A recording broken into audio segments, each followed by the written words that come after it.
नमस्कार, जय हिंद साथियों। देश में नई सैन्य भर्ती योजना अग्निपथ स्कीम को सुप्रीम कोर्ट में चुनौती दी गई है और सुप्रीम कोर्ट ने इसको लेके स्पष्टीकरण भी सामने रखा है। सुप्रीम कोर्ट का कहना है कि चीफ जस्टिस ऑफ इंडिया की समक्ष जब ये याचिका जाएगी और उनके बाद ही इसको सूचीबद्ध किया जाएगा। जी हाँ, एक जनहित याचिका अग्निपथ स्कीम को लेके केंद्र सरकार को पुनर्विचार करने के ऊपर है, वो सुप्रीम कोर्ट में दायर की गई है और उसको लेके अब सुप्रीम कोर्ट के जस्टिस ने ये कहा है, उनकी एक बेंच ने कहा है कि chief justice of India CGI के समक्ष ये याचिका जाने के पश्चात ही इसको सूचीबद्ध किया जाएगा।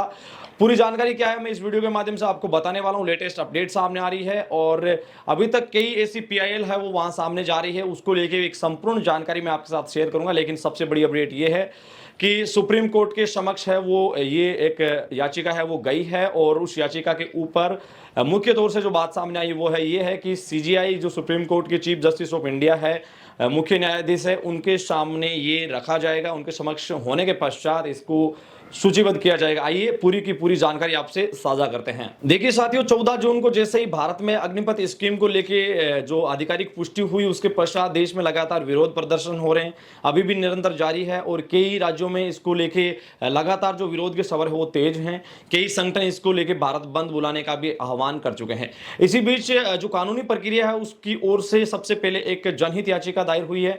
मैंने कई वीडियोज में आपको बताया कि एक रिट पिटीशन और एक जनहित याचिका होती है। जनहित याचिका कोई भी दायर कर सकता है, पीआईएल है वो दायर हुई है और पीआईएल दायर के अंदर जो केंद्र को निर्देश देने की मांग, जो पुनर्विचार करने के लिए कहा गया है कि जो अग्निपथ स्कीम है इसके ऊपर एक बार सरकार फिर से सोचे, इसको हटाने या नहीं हटाने की बात सामने नहीं देखी गई है। इसमें लिखा गया है कि पुनर्विचार के लिए केंद्र को निर्देश की मांग करने वाली जो याचिका है उसको लेके भारत के चीफ जस्टिस के समक्ष रखने के बाद ही सूचीबद्ध किया जा सकता है और उनके सामने रखा जा सकता है।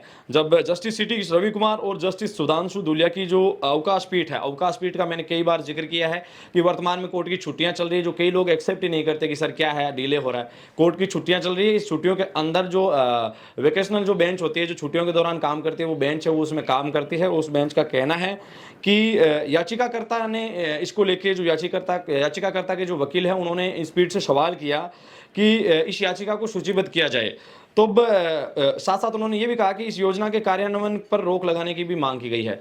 मैं आपको शॉर्ट लैंग्वेज में बताऊं कि जो याचिका करता है उसके जो वकील है उन्होंने सुप्रीम कोर्ट के जो जजेस है, जो अवकाश पीठ है, उनके सामने ये बात रखी कि इसके ऊपर सरकार पुनर्विचार करें और जब तक कोर्ट इसके ऊपर किसी भी प्रकार का निर्णय नहीं देता तब तक ये जो इसको लेके जो प्रक्रिया चल रही है उसके ऊपर रोक लगाई जानी चाहिए। इसको लेके वकीलों के सामने जो रिट याचिका को जो क्रमांकित किया जाता है उसको लेके जस्टिस जो है रवि कुमार ने कहा कि क्या इसको सीजीआई के समक्ष रखा गया है। ये बात वकील से पूछी गई कि क्या इसको चीफ जस्टिस ऑफ इंडिया के समक्ष रखा गया है, तो वकील ने जवाब दिया कि हाँ इसे रखा गया है।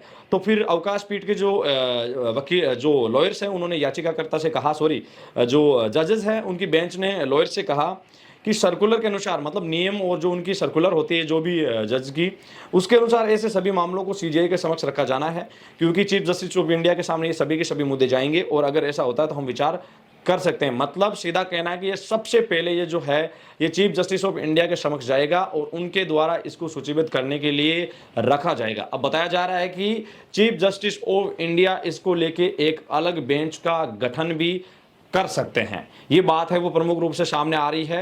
हालांकि ये जो मैं आपको न्यूज़ दे रहा हूं ये लगातार चल रही है और इसी बीच आपको ये बता दें कि अब जो खबरें आ रही है कि एक अलग बेंच है वो इसके ऊपर कार्य कर सकती है, जिसमें खबरें आ रही है सूत्रों के माध्यम से कि चीफ जस्टिस ऑफ इंडिया इसका गठन कर सकते हैं और विशेष तौर से अग्निपथ स्कीम को लेके जो याचिकाएं गई हैं कोर्ट में, इसके ऊपर काम करने की जो बात है वो सामने आ रही है।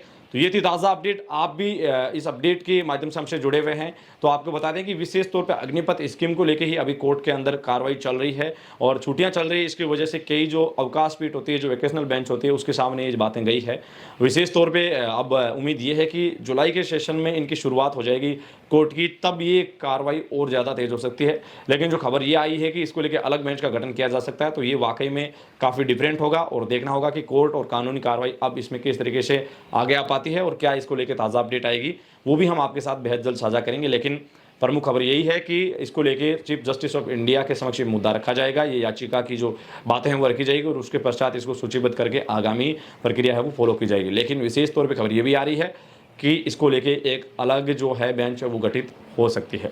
तो ये थी ताज़ा अपडेट। इस अपडेट से जुड़े रहने के लिए आपका दिल से शुक्रिया। मिलेंगे एक और ताज़ा सटीक विश्लेषण वीडियो के साथ। लेकिन अगर आपके कोई भी सुझाव हो हमें कमेंट सेक्शन, इंस्टाग्राम हैंडल या मेल के माध्यम से ज़रूर भेजें। अगर आप कोर्ट के माध्यम से हमारे इस मुद्दे को आगे ले जाना चाहते हैं, हमारे से किसी भी प्रकार की सहायता चाहते हैं, तो आप हमसे ज़रूर राय, सलाह, मशविरा या किसी भी प्रकार की सहायता ले सकते हैं। साथ साथ अगर हम कोर्ट के माध्यम से जो आपके लिए कर रहे हैं उसमें अगर आप अपना योगदान देना चाहते हैं, आप इसमें अपनी भूमिका या अपने किसी भी एंगल से आप इसमें हमारा साथ देना चाहते हैं, तो हमसे ज़रूर जुड़िएगा, क्योंकि ये वक्त किसी भी प्रकार का कंट्रोवर्सी का नहीं है। देश हित में जो साथी आपके एग्ज़ाम, एनरोलमेंट रिजल्ट या किसी भी प्रकार की इन चीज़ों को लेके कोर्ट जा रहे हैं, आप हिंदुस्तान में किसी भी जगह से हैं, उन लोगों का साथ दीजिए, क्योंकि वो लोगों का उद्देश्य एक ही है। छोटे मोटे मतभेद या मनभेद हो सकते हैं, लेकिन उनका उद्देश्य और मंजिल है वो एक है। इसका ज़रूर ख्याल रखें। वीडियो के अंत तक बने रहने के लिए आपका दिल से शुक्रिया। जय हिंद, जय भारत।